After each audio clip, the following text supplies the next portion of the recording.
Rain slammed against the window of a rundown motel room just outside of Chicago. The neon sign outside flickered like a dying heartbeat, vacancy, and inside, on the edge of a stained mattress, sat Maria, 32 years old, hugging her 2 kids like they were the only thing keeping her breathing. 8-year-old Lily clung to her mom's waist, her face pale and tired. Beside her, 6-year-old Max kept glancing at the door like it might explode open any second. The bags under Maria's eyes told the story. No sleep, no money, and no safety. 3 nights ago, Maria had been in a different house, a different life, a 2-story rental in the suburbs, a husband who smiled in public, a family dog, and bruises she never explained. It wasn't the first time he'd hit her, but it was the first time Max had screamed. That scream, raw, full of fear, cut something inside her. She waited till midnight, packed a single duffel bag, woke the kids, and ran. The motel manager had taken one look at her face and said nothing. He gave her the key. Room 103, $20 cash, no questions asked, he mumbled. She didn't cry that first night. She was too busy checking the locks, stuffing a chair under the doorknob,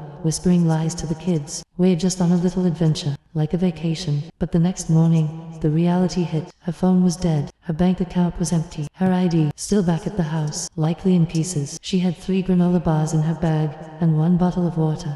And no one to call. No family.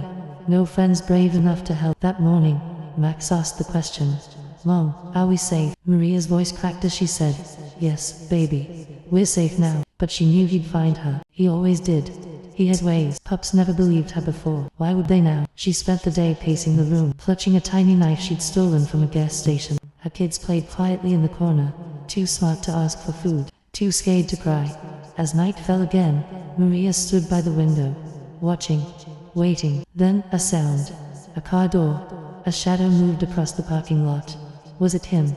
She froze. Her breath caught in her throat. She reached for the knife. Max whimpered. Lily squeezed her mom's hand tight, but the door didn't open. The shadow walked past. A stranger. Maria sank to the floor, trembling. It wasn't just fear, it was helplessness. The weight of every choice, every mistake, every hope shattered. But then, something small, something fragile. Lily leaned in and whispered, "I love you, Mom. You're the bravest person in the world." Maria broke down. Tears spilled. Silent, hot.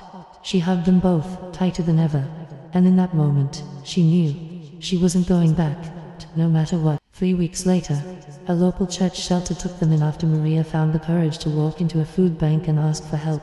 A volunteer named Angela noticed the bruises, the fear, and the knife hidden in her sock. She made a call. This time, the pups listened. Turns out, she wasn't the only one he'd hurt. Now, Maria works 2 jobs, lives in a 1-bedroom apartment, and doesn't sleep much, but her kids are fed. They're in school, and the locks on her door are hers. Sometimes, Lily still asks, "Mom, are we safe?" Maria smiles. This time, the answer is real. Yes, baby, we're safe now.